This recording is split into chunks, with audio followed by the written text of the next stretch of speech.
Umugaba mukuru w'ingabo za M23 General Sultan Makenga aratangaza ko M23 ifite gahunda yo gufata umujyi wa Uvira ndetse aravuga yuko mu minsi mike rwose ibarirwa ku ntoki uyu mutwe wa M23 uraza kuba wafashe umujyi wa Uvira. Umugaba mukuru w'izi ngabo wa AFC M23 General Major Sultan Makenga Emmanuel yateguje ko mu minsi mike iri imbere uriya mutwe uzigarurira umujyi wa Uvira wa kabiri munini cyane mu ntara Kivu y'Amajyepfo. General Sultan Makenga yahawe ubutumwa abatuye mu gace ka Kamanyora muri Kivu y'Amajyepfo abinyujije muri guverineri w'iriya ntara Patrick Busu Bangwi Shombo. Uyu muyobozi ubwo yari mu nama n'abaturage bo muri Kamanyora kuri uyu wa kane tariki ya 9 ukwakira 2025 yababwiye ko mukuru turi kumwe ati nawe General Major Sultan Makenga yambwiye ati genda ubwire abavandimwe banjye bahariya Kamanyora babwire ko mu minsi mike cyane turajya gufata umujyi wa Uvira.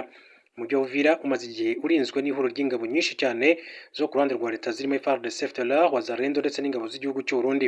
Muri ya nama yabereye Kamanyora, Professeur Stanislas Bareke usanzwe ari umuyobozi mu biro by'umuhuzabikorwa AFC 23 Corneille Nangaa yasabye Wazalendo ziri muri Uvira kwitandukanya n'ingabo z'ubutegetsi bwa President Felix Tshisekedi zigahuza amaboko na M23.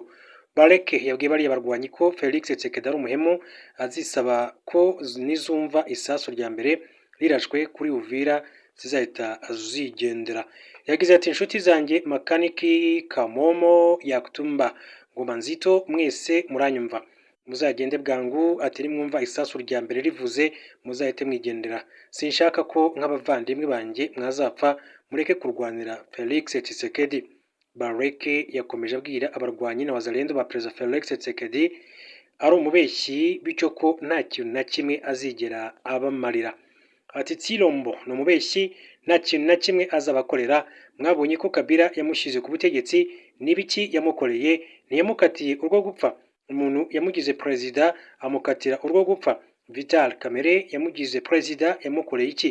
Ntiyamwirukanye mu nteko ishinga amategeko. None niba umuntu yirukana umuntu wamugize perezida, wowe uri hasi azakwibuka.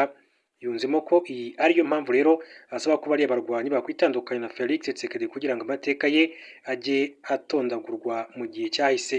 Nkuko yagiye abigarukaho muri rusange. Tukiri kandi muri iki gihugu reka mbabwire ko President Felix Tshisekedi yagiranye ibiganiro na Massad Boulos. President Felix Tshisekedi yagiranye ibiganiro by'isaha irenga kuri wa kane itariki ya 9 ukwakira na Massad Boulos mujyanama mukuru wa Perezida wa Amerika Donald Trump ku bibazo bya Afurika n'Uburasirazuba bwo hagati iruhande rw'inama ya Global Gateway Forum 2025 isozwa kuri uyu wa gatanu. Iyi nama hagati y'aba bagabo bombi ikurikira yabereye New York muri Leta Zunze Ubumwe za Amerika aho bagiranye ibiganiro byibanze ku nzira zitandukanye z'amahoro cyane cyane ya Washington na Doha ndetse n'uruhare rwa Leta Zunze Ubumwe za Amerika mu kugera ku mahoro muri Repubulika Iharanira Demokarasi ya Congo. Ku bijyanye n'ibiganiro by'amahoro bya Doha byagarutsweho mu biganiro byabo, Massad Boulos yagaragaje ko agifite icyizere ko bizatanga umusaruro nubwo yemera ko ibintu bisa naho biri gutinda. Yagize ati turabizi neza ko intumwa zashyize umukono ku itangazo ry'amahame tariki ya 12 Nyakanga 2025 icyaje nuko habaye ibiruhuko nyuma y'igitero cy'Idoha ku itariki ya 11 Nzeri, ariko bidatinze barasubukura ibiganiro.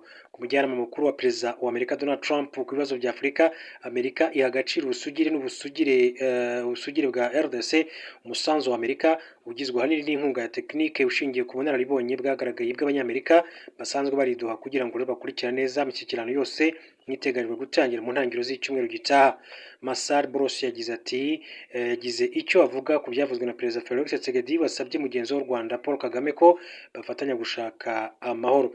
Kuri ingingo Boulos yagize ati iki ni ikimenyetso cyiza abantu bose bishimira, ni ikintu cyiza cyane gitanga urufatiro ruzafasha kugera ku ntego zacu arizo amahoro n'ituze mu karere.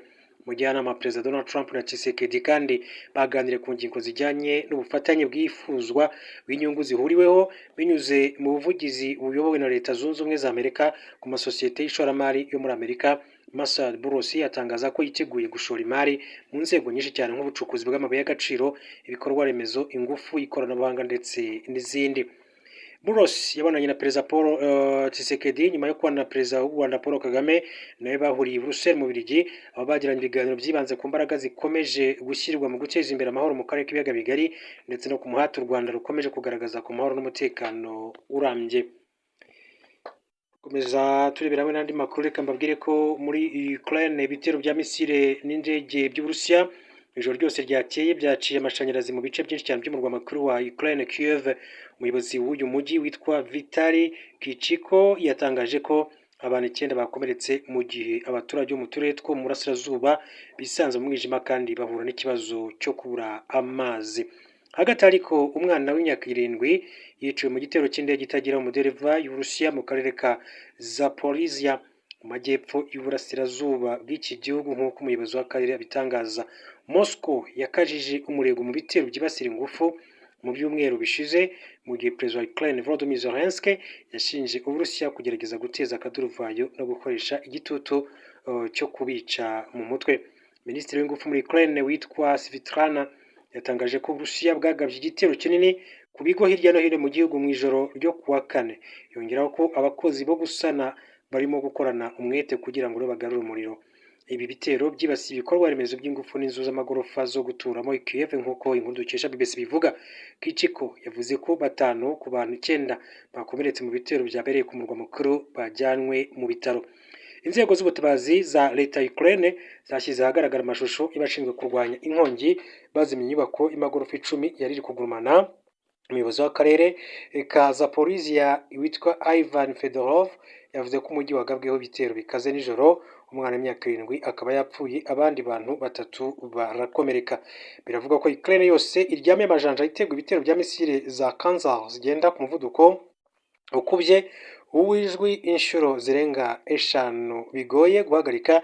Kwa kane perezida Zelensky yabwiye abanyamakuru ko Uburusiya bugerageza gusenya nkana amashanyarazi y'iki gihugu mu gihe ibitero byabwo byamaze kwangiza ibigo bitanga gaze muri icyo gihugu cya Ukraine. Akaba rero ariyo makuru akomeza kugenda avugwa. Hanyuma reka tuve kuri inkuru mbabwire ko mu yandi makuru mu gihugu cya Uganda, Winnie Byanyima n'umugore w'umunyapolitike Dr. Kizza Besigye akaba ari na Colonel Besigye utavuga rumwe n'ubutegetsi bwa Uganda yasabye abanya-Uganda kwireba mu ndorerwamo nyuma y'amasezerano y'inkunga u Rwanda rwasinye na Komisiyo y'Umuryango w'Ubumwe bw'Uburayi. Kuwa kane tariki ya 9 Ukwakira nibwo Perezida Paul Kagame w'u Rwanda yahuye na Perezida wa Komisiyo y'Umuryango w'Ubumwe bw'Uburayi Ursula von der Leyen bagiranye ibiganiro byibanze ku mikoranire y'impande zombi no guteza no gukomeza ubufasha mu bijyanye no gukora inkingo mu Rwanda. Ibiro by'umukuru w'igihugu byatangaje ko Perezida Kagame na von der Leyen bagiranye ibiganiro ku mikorere y'u Rwanda n'Umuryango w'Ubumwe bw'Uburayi birimo inkunga ya EU ku ruganda rw'inkingo rwa BioNTech ruri i Kigali mu Rwanda. Byunzemo ko abayobozi bombi baje guhura na Perezida wa Banki y'Ishoramari y'Uburayi AB Nadia Calvino n'umuyobozi mukuru wa BioNTech Ugur Sahin hatangwa inkunga ya miliyoni 95 z'amayero, no kuvuga miliyari 60 z'amafaranga y'u Rwanda yo gufasha uru ruganda rukora inkingo mu gihugu cy'u Rwanda. Byanyima usanzwe ari umuyobozi mukuru w'ishami ry'umuryango w'abibumbye rishinzwe kurwanya sida, agendeye kuri iriya nkunga u Rwanda rwemereye, yagaragaje ko abanya-Uganda bakwiye kwireba mu ndorerwamo. Hanyuma ati ukuri kumwe gukomeye gukwiye kuvugwa ku munsi w'ubwigenge bwacu. Ejo Uganda yizizaga imyaka 63 imaze ibonye ubwigenge. Bavandimwe abanya-Uganda, nimureke twirebe mu ndorerwamo maze tunarebe hakurya y'umupaka. Yakomeje agira ati ko u Rwanda na Komisiyo y'Umuryango w'Ubumwe bw'Uburayi byasinye amasezerano ya za miliyoni z'amayero yo gushyigikira ibijyanye n'imiti ndetse n'inkingo. Uganda twe turihe?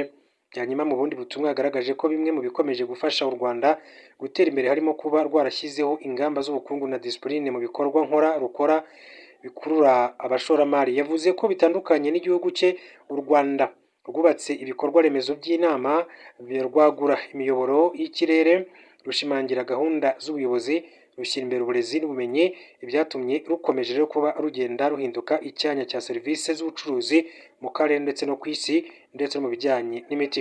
Byanyuma yavuze kandi ko u Rwanda rukomeje kubona uriya musaruro mu gihe ruzwiho kuba rukennye ku mutungo kamere. Yavuze ko bitandukanye narwo Uganda yizihiza imyaka 63 ibonye ubwigenge nta rwego na rumwe izwiho yashoyemo imari. Ati kuri uyu munsi w'ubwigenge ndabaza ni uruhe rwego tuzwiho, ni irihe shoramari turi gukora mu byo abantu bashoye ibikorwa remezo cyangwa se mu karere ndetse no ku isi yose. Nzima ati rwose ibi ntabwo ari ukureba ari ukuveba, ni ubukanguzi bwo gukangura twese abaturage, sosiyete sivile, abanyamadini ndetse n'abayobozi ba politike twese ugaruka ku Rwanda guhaguruka k'u Rwanda kugomba kuduha umukoro wo guhaguruka natwe tugahagurukana intego, ubumwe ndetse n'umusaruro wo kubaka u Rwanda twese Uganda twese turota. Akaba ari Byanyima Winnie, umugore wa Colonel Dr Kizza Besigye utavuga rumwe n'ubutegetsi mu gihugu cya